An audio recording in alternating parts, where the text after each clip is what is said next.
Selamat siang, salam sejahtera buat kita semua. Perkenalkan, saya dosen pengampu mata kuliah Hukum Dagang di semester genap tahun ajaran 2020-2021. Mata kuliah ini SKS sebanyak 3 SKS dengan waktu pertemuan perkuliahan lebih kurang 150 menit. Sebelum saya menjelaskan rencana perkuliahan semester mata kuliah Hukum Dagang pada semester 4 ini, saya akan mengenalkan diri saya terlebih dahulu. Nama saya Dr. Ria Sinta Devi, SHMH. Pendidikan terakhir saya S3 Doktor Ilmu Hukum dari Universitas Islam Sultan Agung Semarang. Saya berhome base di Fakultas Hukum Universitas Dharma Agung sejak tahun 2016. Puji syukur saya panjatkan kehadirat Tuhan, sekarang saya sudah memiliki pangkat Lektor KUM 300 dengan golongan 3C. Semoga karir saya ke depannya bisa lebih baik lagi. Saya dosen ilmu hukum lebih mengarah ke hukum dagang. Banyak tulisan, artikel, dan buku saya dengan materi terkait hukum dagang dan nanti akan kita bahas selanjutnya. Jika mahasiswa yang mau menghubungi saya, silakan hubungi saya di kontak person saya atau WA juga saya ya. 081 265 47 2021. Mahasiswa saya izinkan untuk bisa berkomunikasi dengan saya terkait tentang proses belajar mengajar nantinya. Proses belajar mengajar yang akan kita lakukan selama 6 bulan, kita akan melakukan dengan aplikasi Zoom, ya, dengan menggunakan aplikasi Zoom yang terjadwal di website Fakultas Hukum Universitas Dharma Agung. Mahasiswa wajib mengaktifkan video ketika perkuliahan dimulai, dan mahasiswa tidak diperkenankan untuk melakukan aktivitas apapun selama perkuliahan berlangsung. Perkuliahan kita nantinya, ya, khususnya mata kuliah hukum dagang ini kita laksanakan setiap hari Senin dimulai pada pukul 10 pagi, di mana mahasiswa yang bergabung perkuliahan hukum dagang ini tidak boleh terlambat untuk masuk perkuliahan. Dan saya memberikan waktu toleransi 10 menit sebelum perkuliahan dimulai.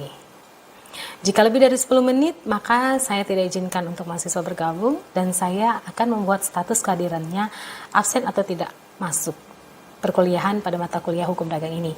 Dan bagi mahasiswa ya yang sakit ya, diharapkan untuk dikirimkan bukti foto surat keterangan sakit dari dokter ataupun dari rumah sakit dan dikirim melalui WhatsApp saya. Mahasiswa di dalam memahami pelajaran mata kuliah hukum dagang ini ya akan lebih banyak berdiskusi tentang fenomena masalah hukum yang terjadi di tengah-tengah masyarakat sesuai dengan pembahasan kita terkait materi pertemuan yang akan dirangkum di dalam rencana perkuliahan semester ini. Menjadi bahan masukan tambahan terkait dengan mata kuliah hukum dagang ini bahwa ada buku yang pernah saya publish yang berkaitan dengan mata kuliah kita ini, yaitu hukum dagang. Buku tersebut sudah ber-ISBN judul bukunya Perkembangan Hukum Dagang di Indonesia, dan saya menjadi salah satu pengarang buku tersebut. Maksud dan tujuan saya untuk bisa mahasiswa mendapatkan pengetahuan dan juga memahami persoalan dan masalah yang terjadi di dalam proses perdagangan yang ada di Indonesia, yang sekarang ini semakin khususnya permasalahan tentang perdagangan ini semakin berkembang ya. Maka ya, mahasiswa di sini saya harapkan dengan mempelajari hukum dagang ini ya, khususnya Fakultas Hukum Universitas Dharma Agung harus mampu memberikan informasi yang dibutuhkan untuk masyarakat umum. Dan juga menjadi tambahan yaitu referensi artikel saya ya. Saya pernah membuat ya jurnal yang sudah dipublish ke lembaga jurnal internasional, di mana saya sebagai dosen Fakultas Hukum sering melakukan penelitian yang saya publish ke jurnal penelitian internasional maupun jurnal nasional terakreditasi, supaya bisa memberikan manfaat kepada mahasiswa khusus dan juga kepada masyarakat secara umum. Ya, banyak artikel terkait tentang hukum dagang dan salah satunya saya membahas terkait dengan ya judul Law Perspective Business Competition on the Motorcycle. Friends Agreement Among Entrepreneurs. Judul ini sudah dipublish ke jurnal internasional Scopus Q3 ya, dengan lembaga jurnalnya bernama Journal of Advisory Research in Dynamical and Control System pada tahun 2020. Ya, saya melihat ada suatu fenomena masalah menciptakan situasi para pengusaha untuk melakukan kesepakatan dalam menentukan harga yang sama dengan di bawah kerjasama untuk mengambil keuntungan yang lebih besar dari kegiatan bisnis. Dalam kasus situasi ini, perjanjian yang menentukan tentang harga barang tertentu pada pasar ataupun wilayah tertentu berdasarkan pasal 5 dan pasal 11 Undang-Undang Nomor 5 Tahun 1999. Perspektif hukum perdata, perjanjian itu dinyatakan tidak sah karena bertentangan dengan ketentuan pasal 1320 KUH Perdata. Ya, di mana kita ketahui bahwa itu merupakan syarat sahnya suatu perjanjian yang termuat di dalam pasal tersebut. Di sini kita bisa belajar terkait fenomena masalah yang terjadi di tengah-tengah masyarakat dan diharapkan mahasiswa juga bisa berkontribusi memberikan ya diskusi yang terkait dengan mata kuliah hukum dagang ini. Pada mata kuliah hukum dagang ini saya juga pernah menjadi narasumber pada kegiatan pengabdian kepada masyarakat yang berkaitan dengan hukum dagang. Salah satunya kegiatan pengabdian kepada masyarakat dengan tema sosialisasi ketentuan hukum merek well known mark dalam pembelian barang melalui online bagi mahasiswa di Kota Medan pada tahun 2021. Di dalam kegiatan tersebut saya membahas permasalahan yaitu teknologi. Ya, di situ yang akan saya bahas di situ adalah teknologi informasi ya berkaitan dengan transaksi bisnis online ya. Berkembang sangat pesat ya. Di mana masyarakat, pelaku usaha dan juga konsumen baik yang berada di pusat-pusat perkotaan hingga ke daerah-daerah memanfaatkan teknologi informasi untuk berbelanja ataupun bertransaksi termasuk di dalamnya transaksi produk barang yang berlabel well known mark ini yang merupakan salah satu merek terkenal yang mendapat perlindungan hukum merek diperjualbelikan melalui sarana online sistem. Dalam transaksi online terkait produk barang yang merek terkenal masih terlihat adanya pelanggaran-pelanggaran sehingga merugikan pihak pemilik merek. Sehubungan dengan hal tersebut menjadi penting untuk dilakukan sosialisasi kepada masyarakat, termasuk kepada mahasiswa yang juga sangat berpotensial menjadi konsumen dari barang-barang bermerek yang diperjualbelikan melalui internet. Secara nasional, merek terkenal well known mark ini di Indonesia diatur berdasarkan pasal 4 dan pasal 6 Undang-Undang Nomor 15 Tahun 2001 tentang merek. Transaksi bisnis secara online di Indonesia diatur melalui Undang-Undang Nomor 11 Tahun 2008 tentang informasi dan transaksi elektronik berkaitan dengan berkembang ya pesatnya praktik-praktik transaksi produk barang bermerek terkenal melalui online system. Maka bagi kepentingan perlindungan hukum baik bagi pemilik merek terkenal maupun konsumen, khususnya mahasiswa-mahasiswi yang cenderung adaptif terhadap perubahan tren baru. Penting untuk memahami ketentuan-ketentuan hukum, baik hukum merek maupun hukum informasi teknologi sebagai mana diatur di dalam Undang-Undang Nomor 15 Tahun 2001 dan Undang-Undang Nomor 11 Tahun 2008 serta PP Nomor 82 Tahun 2012.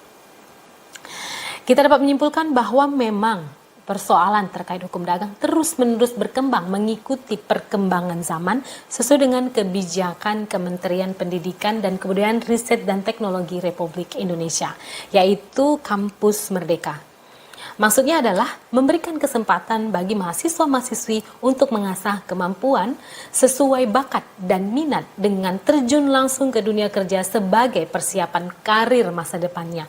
Maka pemahaman terkait hukum dagang bagi mahasiswa harus mampu menyalurkan kemampuannya khususnya di bidang hukum agar bisa membagi ilmu pengetahuan kepada dunia kerja yang membutuhkan, dan juga mahasiswa bisa berkontribusi bersama-sama dengan dosen, ya, khususnya saya sendiri yang dalam hal ini mengampu ya mata kuliah hukum dagang untuk bisa bekerja sama membuat kegiatan penelitian dan pengabdian kepada masyarakat agar ilmu yang didapatkan di perkuliahan bisa diimplementasikan dengan kegiatan-kegiatan akademik. Maka Ibu selalu mengajak mahasiswa-mahasiswi untuk berdiskusi secara aktif untuk membahas materi-materi nantinya yang akan kita bahas pada pertemuan selama 6 bulan ke depan.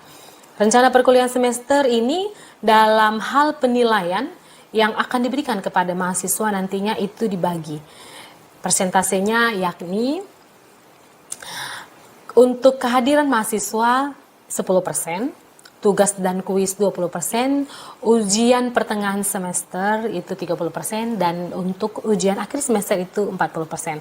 Sehingga totalnya itu mencapai 100%. Diharapkan mahasiswa bisa menciptakan hasil, bisa memperoleh ya, hasil nilai yang maksimal sesuai yang diharapkan. Baik, Ibu juga sudah membuat ya rancangan RPS mata kuliah hukum dagang yang akan Ibu tampilkan ke layar Zoom ini.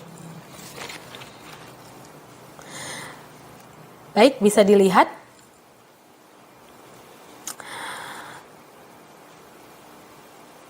Rancangan pembelajaran semester tahun 2021 mata kuliah hukum dagang ya. Kita akan membahas materi ya. Situ terlihat ya. Di minggu pertama kita akan belajar membahas mengenai pengantar hukum dagang. Nah, di dalam pengantar hukum dagang ini ya, kita akan membahas mengenai istilah dan pengertian hukum dagang itu, ya.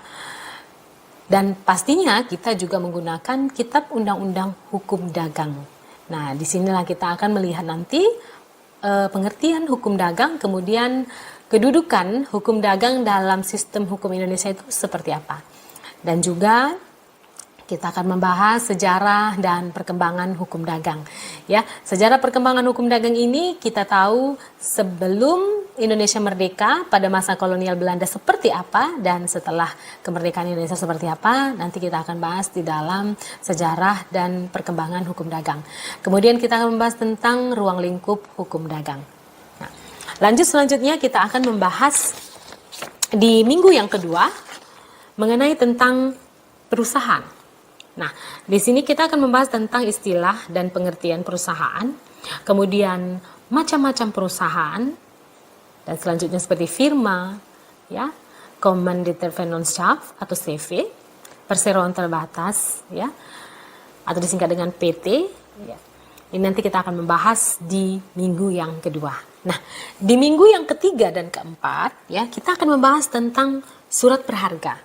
Seperti kita akan membahas tentang surat wesel, surat cek, ya, dan juga kita akan membahas promise dan kwitansi, bliet giro, dan juga surat berharga dalam perkembangannya.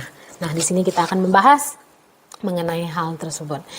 Ya, selanjutnya di minggu yang ketiga dan keempat kita akan membahas tentang di minggu yang kelima kita akan membahas tentang hukum pengangkutan. Nah, hukum pengangkutan. Di dalam hukum pengangkutan ini kita akan membahas pengertian hukum pengangkutan itu. Dan selanjutnya sumber hukum pengangkutan. Dan asas-asas hukum pengangkutan, ruang lingkup pengangkutan, serta jenis-jenis pengangkutan. Ya. Dan di bagian F-nya kita akan membahas objek hukum pengangkutan. Apa saja yang dikatakan sebagai objek hukum pengangkutan tersebut. Nah, selanjutnya di minggu yang ke-6 atau pertemuan yang ke-6, ya, kita akan mempelajari dan membahas tentang hukum pertanggungan. Nah, di sini yang akan kita pelajari adalah istilah dan pengertian pertanggungan, kemudian subjek dan objek pertanggungan, jenis-jenis pertanggungan, dan juga prinsip-prinsip pertanggungan. Nah, di sini yang akan kita bahas di pertemuan yang ke-6 mengenai hukum pertanggungan. Nah, di pertemuan yang ke-7 kita akan membahas tentang pengantar hukum bisnis, ya. Nah, di sini juga kita akan membahas tentang istilah, pengertian hukum bisnis, dan kemudian kedudukan hukum bisnis dalam sistem hukum Indonesia. Hubungan hukum bisnis dan hukum dagang. Nah, di sini kita tahu bahwa hukum dagang ini sudah diperluas menjadi hukum bisnis. Nah, jadi kita akan membahas juga apa hubungan antara hukum dagang dengan hukum bisnis. Karena kita tahu kita di Fakultas Hukum, program studi ilmu hukum ini, kita membahas ada mata kuliah hukum dagang, ya. Kita tahu juga di fakultas ada juga pembahasan mengenai hukum bisnis. Nah, apa bedanya dan bagaimana hubungannya dikaitkan dengan ilmu hukum ini? Nah, selanjutnya kita akan membahas tentang sumber hukum bisnis, ya. Dan juga ruang lingkup hukum bisnis itu seperti apa, ya. Di sini nanti akan kita lihat dan menemukan perbedaan-perbedaannya. Dan di minggu yang ke-8 kita akan membahas tentang hukum lembaga pembiayaan. Nah, di hukum lembaga pembiayaan ini kita akan membahas tentang pengertian hukum lembaga pembiayaan, ya, sumber hukum lembaga pembiayaan, dasar hukum pembiayaan, serta macam-macam lembaga pembiayaan. Ini yang akan kita bahas. Dan di pertemuan yang ke-9 atau minggu yang ke-9, kita akan membahas tentang hukum investasi, ya. Di sini selain dari istilah dan pengertian investasi, kemudian kita juga akan membahas dasar hukum investasi. Sehingga investasi itu boleh berlaku di Indonesia, kita harus mengetahui dasar hukumnya itu seperti apa. Dan selanjutnya sejarah perkembangan penanaman, sejarah, ya, ini hukum investasi, ya. Kita juga akan tetap kita akan mempelajari sejarah perkembangan penanaman modal dan macam-macam investasi. Di pertemuan yang ke-10 kita akan mempelajari tentang hukum pasar modal. Nah, di sini, ya, kita juga akan mengetahui dasar hukum berlakunya pasar modal itu seperti apa. Nah, ini yang akan gambaran, ya, yang akan kita pelajari di pertemuan yang ke-10. Dan selanjutnya kita akan mempelajari tentang manfaat pasar modal itu seperti apa, ya. Apa manfaat kita mengetahui, ya, ataupun kita harus mengetahui dan mempelajari tentang pasar modal, serta siapa yang dikatakan pelaku pasar modal, ya. Itu. Nah, selanjutnya di pertemuan ke-11 kita akan mempelajari tentang hukum perlindungan konsumen. Nah, ya, kita mengetahui bahwa hukum perlindungan konsumen ini sudah diatur, ya, di dalam Undang-Undang Nomor 8 Tahun 1999 tentang perlindungan konsumen. Nah, ini juga menjadi materi yang akan kita bahas, tepatnya di pertemuan yang ke-11, ya. Nah, di situ kita juga akan mempelajari pengertian hukum perlindungan konsumen itu, asas dan tujuan, hubungan produsen dan konsumen, ya. Hubungan produsen dan konsumen, hak dan kewajiban konsumen, hak dan kewajiban pelaku usaha. Nah, siapa yang dikatakan konsumen di dalam Undang-Undang Perlindungan Konsumen?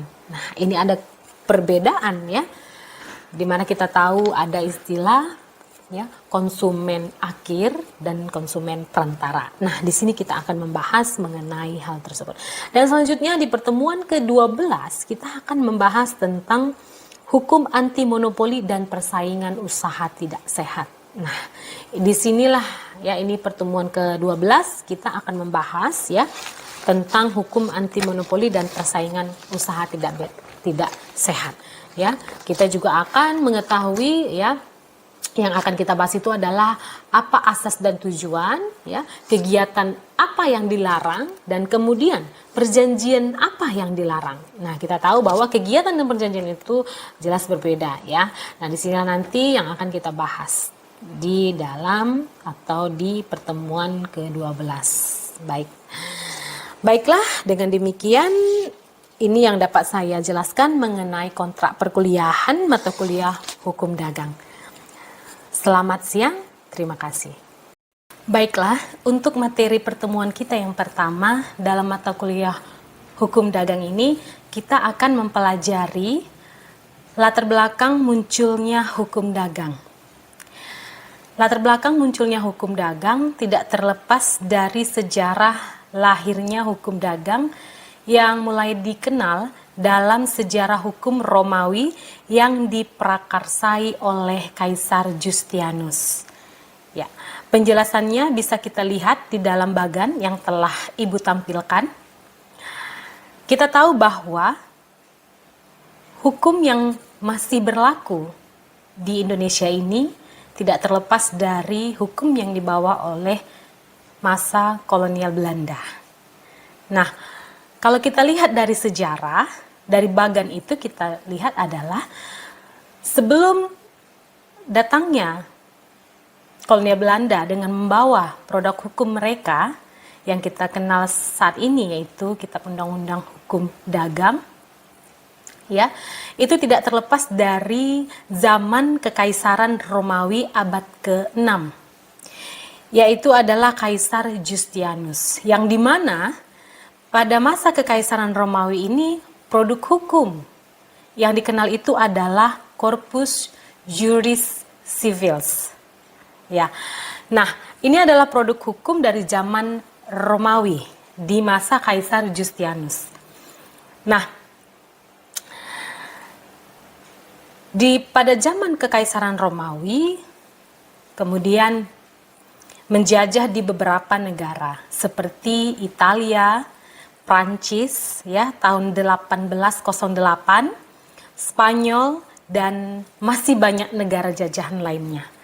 Nah, yang perlu kita soroti di sini adalah, ya, Romawi menjajah ke Prancis pada tahun 1808, ya, dengan dimana membawa produk hukum yaitu Corpus Juris Civilis. Nah, Corpus Juris Civilis ini, ya, di negara Prancis, ya, zaman Ludwig, ya, itu kita bisa lihat, ya, terlahir dua produk hukum lagi, ya. Itu bisa kita lihat adalah Code Civil atau yang lebih dikenal dengan hukum perdata, dan kemudian yang kedua adalah Code de Commerce yang lebih dikenal dengan hukum dagang Prancis. Nah, ini adalah produk hukum di negara Prancis, ya. Nah, negara Prancis kemudian menjajah Belanda pada tahun 1838. Nah, Prancis menjajah Belanda, kemudian lahirlah produk hukum yang kita kenal Wetboek van Koophandel atau disingkat dengan WVK. Nah, Belanda kemudian menjajah Indonesia pada tahun 1848 dengan menerapkan azas konkordansi pasal 131 IS yang berlaku pada tanggal 1 Mei 1848. Nah, inilah dengan azas konkordansi ini diberlakukanlah Wetboek van Koophandel ini di negeri Indonesia. Nah, kalau bisa kita lihat, ya, di dalam sejarahnya, ya, produk hukum kita ini berasal dari zaman Kekaisaran Romawi abad ke-6 pada masa Kaisar Justianus. Ya.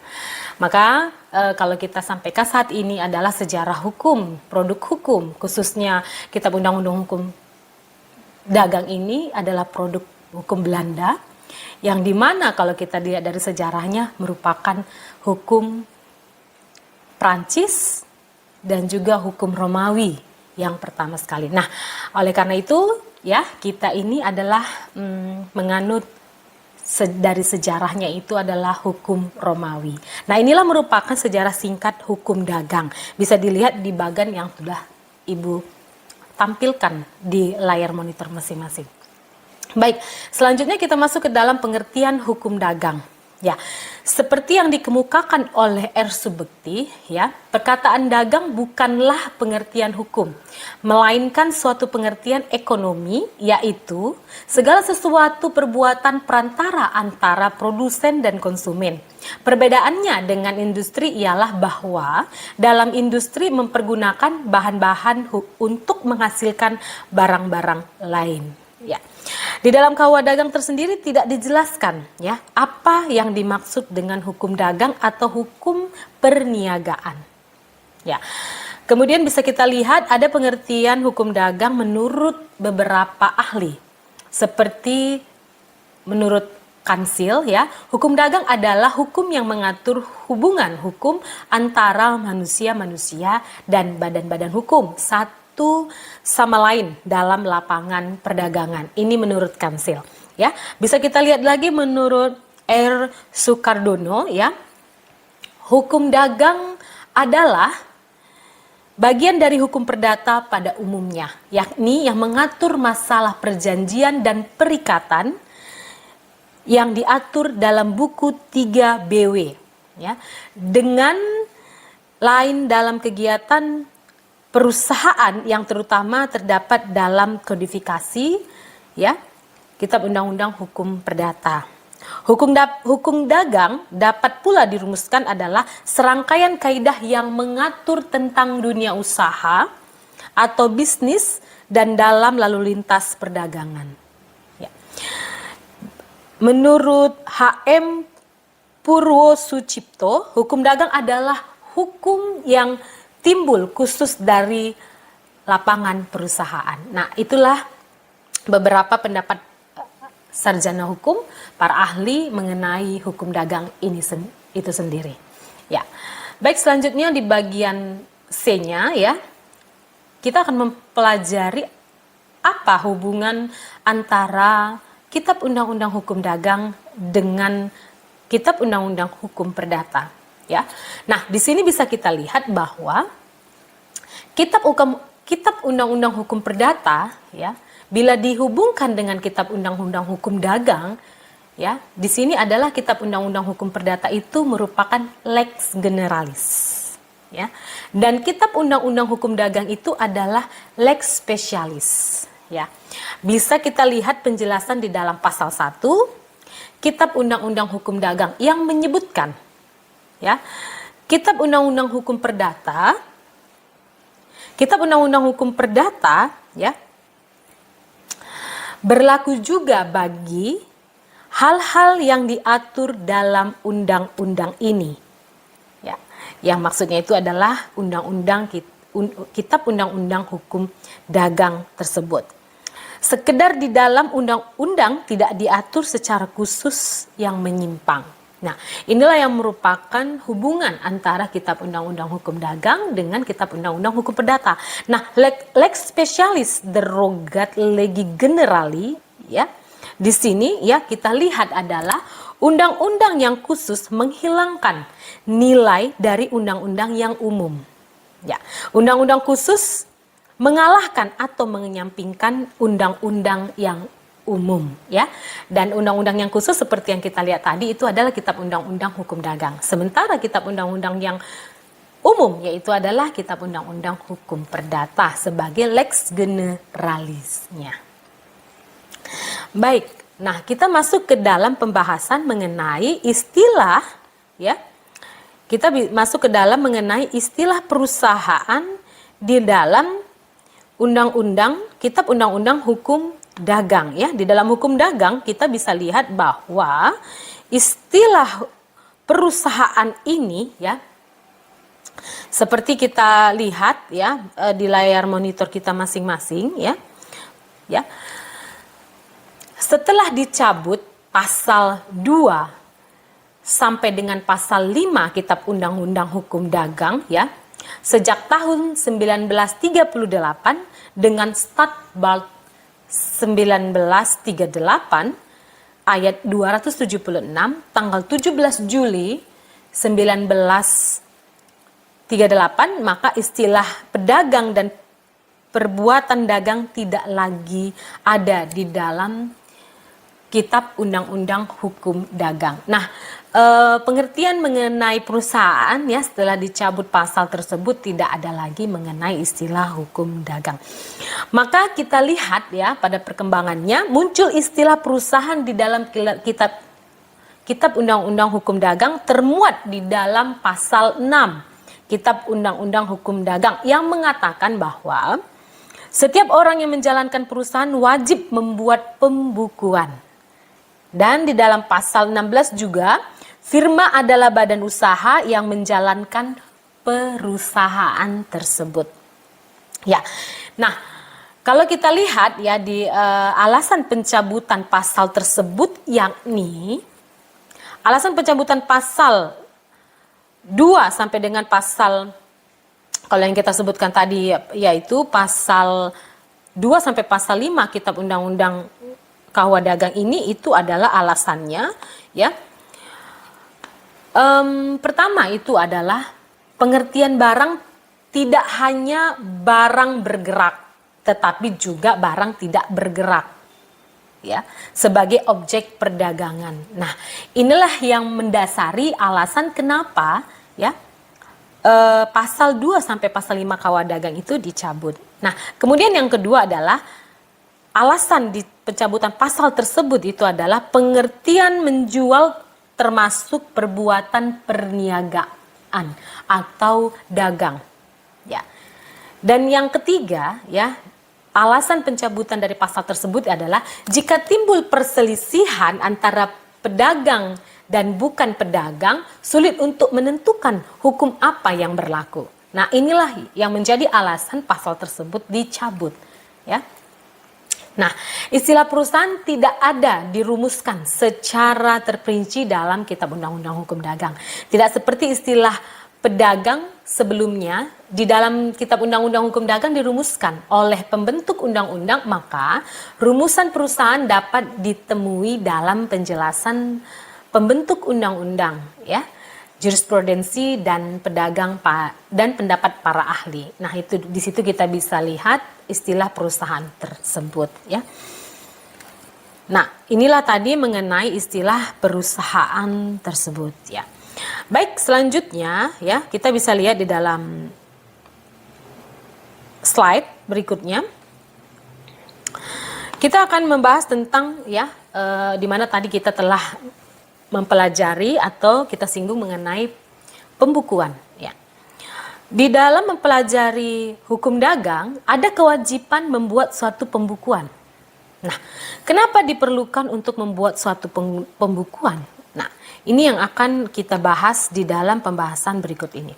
Ya, kalau kita lihat berdasarkan Undang-Undang Nomor 28 Tahun 2007, Lembaran Negara Nomor 85 Tahun 2007, tambahan Lembaran Negara Nomor 4740 Pasal 1 Angka 29, berdasarkan undang-undang ini pembukuan adalah suatu proses pencatatan yang dilakukan secara teratur untuk mengumpulkan data dan informasi keuangan yang meliputi harta, kewajiban, modal, penghasilan, dan biaya, serta jumlah harga, perolehan, dan penyerahan barang atau jasa, yang ditutup dengan menyusun laporan keuangan berupa neraca dan laporan laba rugi untuk periode tahun pajak tersebut. Nah, dari apa yang telah dijelaskan tadi, ya, timbul suatu pertanyaan, ya, ya, mengapa perlu membuat pembukuan? Nah, ya, di sini timbul pertanyaan, mengapa perlu membuat suatu pembukuan? Hal ini berhubungan dengan ketentuan hukum perdata yang menegaskan bahwa semua kekayaan seseorang atau termasuk kekayaan perusahaan menjadi jaminan atas perikatan yang dibuatnya. Inilah yang menjadi alasan kenapa suatu perusahaan itu perlu membuat suatu pembukuan. Bisa kita lihat di dalam pasal 1131 KUH Perdata yang dimana dikatakan segala barang-barang bergerak dan tak bergerak milik debitur, baik yang sudah ada maupun yang akan ada, menjadi jaminan untuk perikatan-perikatan perorangan debitur itu. Nah, inilah yang menyebabkan perlunya ya perusahaan itu membuat suatu pembukuan di dalam perusahaan.